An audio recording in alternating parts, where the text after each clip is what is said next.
Hello there, everybody, and I thought I would do something slightly different today.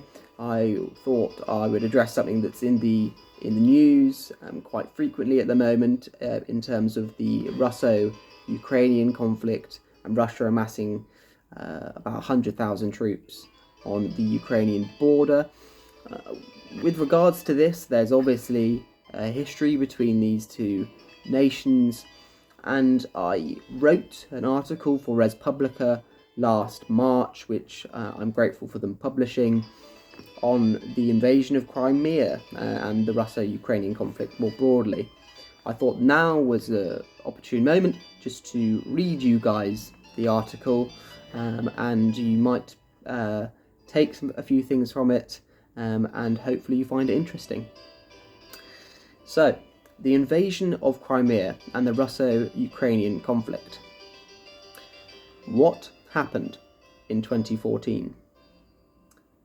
In February 2014, Russian soldiers without insignias took up strategic positions in the Ukrainian territory of Crimea.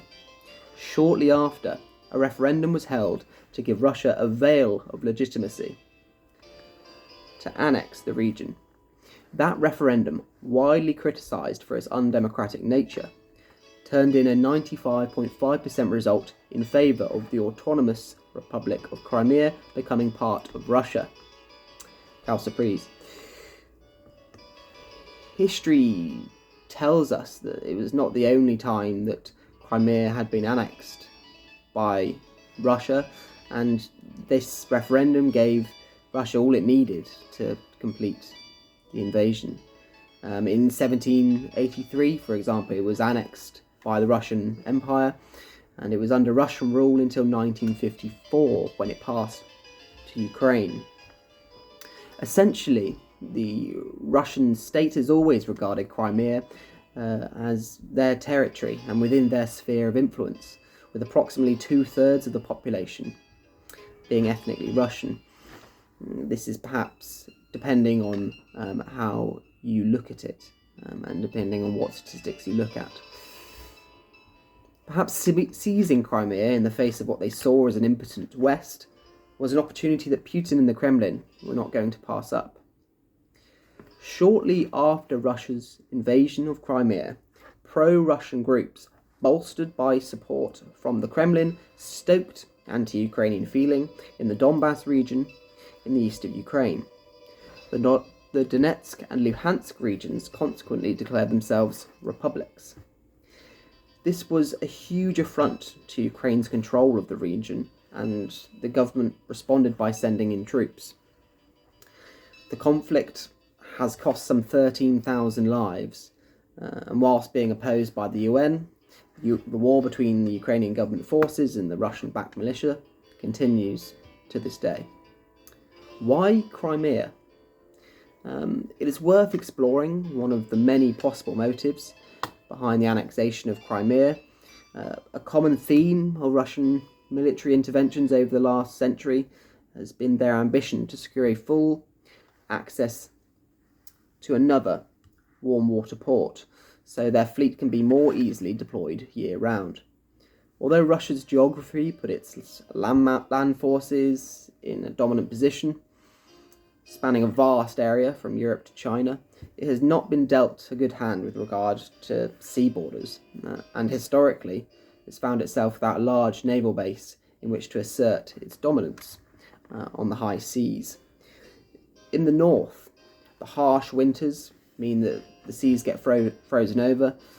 In the west, Europe and NATO prevent unfettered access to the Atlantic and Mediterranean.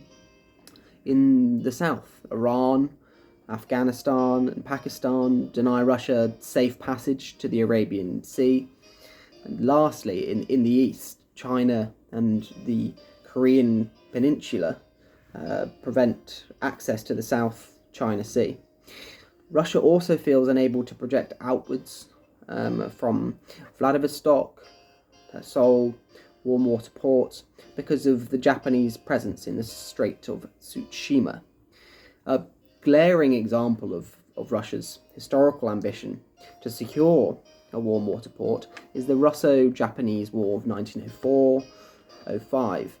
An expansionist Russian foreign policy in East Asia in the decades preceding the war precipitated a Japanese attack on Port Arthur, Manchuria, in 1904.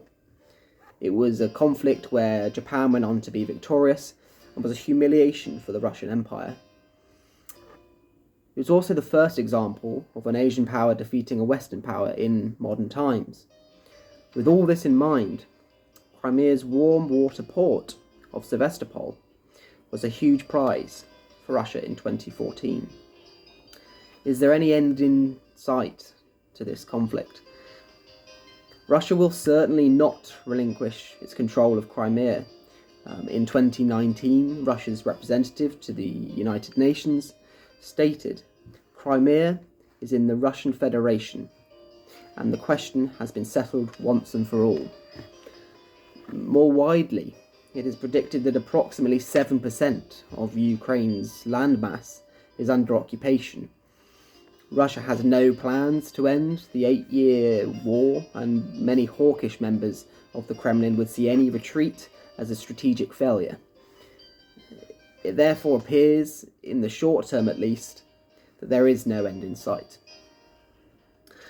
I would like to finish with the words of Alexei Reznikov, who's a negotiator in the trilateral contact group formed to end the conflict in Ukraine.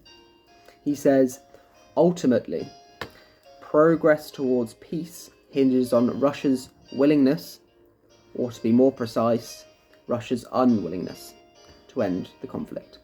Thank you very much for listening.